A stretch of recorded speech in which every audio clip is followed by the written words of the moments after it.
Dvojsklo alebo trojsklo, to je tiež taká jedna téma, ktorou sa ľudia zaoberajú pri rodinných domoch. Niektorí tvrdia, že dvojsklo úplne stačí, niektorí tvrdia, že dvojsklo je úplne šmejd. Ja by som to rozdelil na dve kategórie, ktoré som v podstate zistil až minule, keď som odpovedal jednej pani, že takéto dve kategórie by mohli existovať. Prvá kategória je, staviame novostavbu a čo si tam máme vybrať. A druhá kategória je, máme už nejaký dom alebo byt a sú tam dvojsklá a máme ich vymeniť za trojsklá. Začnem tou druhou.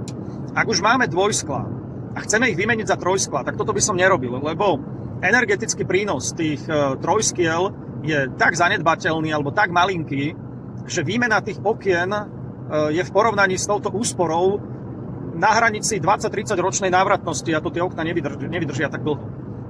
Potom tam padla samozrejme otázka, lebo vždy sa nájde nejaký docent internetový, že no ale trojsklo sa nebude rosiť a dvojsklo sa bude rosiť. To je nezmysel. Už aj dvojsklo má taký tepelný odpor, že pri bežných teplotách do minus 20, minus 30 sa nemôže rosiť. A teraz prídu tie hejty.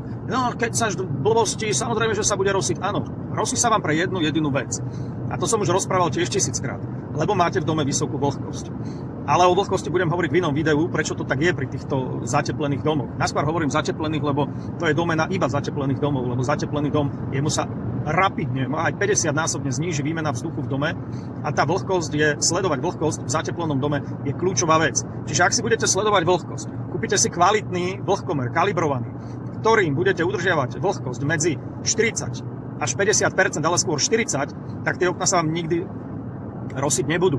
Áno, 40 je málo, ale v takýchto ultrazateplených domoch a ultratesných domoch jednoducho 40 je na chvíľku. Vy si pustíte teplú vodu a už je tam 50. Nehovoriac, že sa osprchujete, už tam máte 80. Uvaríte si kávu, už máte 50. Takže je lepšie držať to na tých 40. No a druhá kategória sú tie novostavby. Tam samozrejme, vzhľadom na rozdiel ceny medzi oknami s dvojsklom a s trojsklom, ten rozdiel ceny je dnes už tak malý, že jednoducho neoplatí sa to dvojsklo kupovať.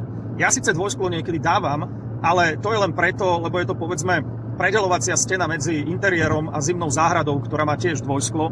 Takže už sú tam 4 sklá a toho svetla cez 4 sklá prejde dosť málo.